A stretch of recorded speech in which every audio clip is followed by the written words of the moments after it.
أعوذ بالله من الشيطان الرجيم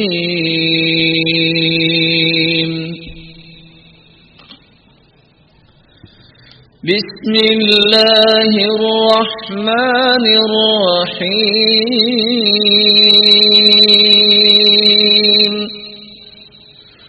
الرحمن علم القرآن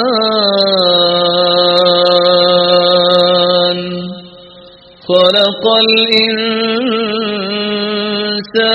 علمه البيان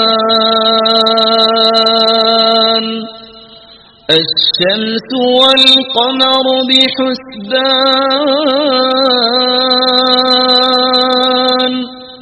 والنجم والشجر يسجدان والسماء رفعها ووضع الميزان ألا تطغوا في الميزان وأقيموا الوزن بالقسط ولا تخسروا الميزان والأرض وضعها للأنام فيها فاكهة والنخل ذات الأكمام والحب ذو العصف والريحان فبأي آلاء ربكما تكذبان خلق الإنسان من صلصال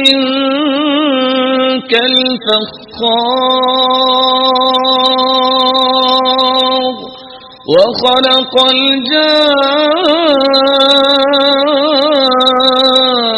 الجان من مارج من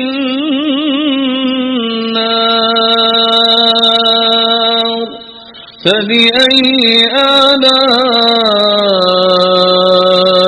ربكما تكذبان رب المشرقين ورب المغربين فبأي آلاء ربكما تكذبان مرج البحرين يلتقيان بينهما برزخ لا يبغيان فبأي آلاء ربكما تكذبان يخرج منهما اللؤلؤ والمرجان فبأي آلاء ربكما تكذبان فبأي آلاء ربكما تكذبان وله الجوار المنشآت في البحر كالأعلام فبأي آلاء ربكما تكذبان كل من عليها فان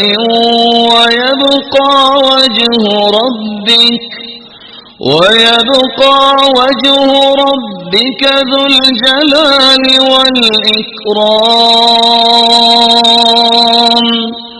كل من عليها فان ويبقى وجه ربك ذو الجلال والإكرام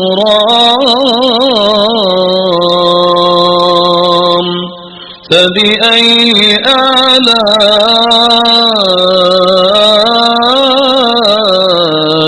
ربكما تكذبان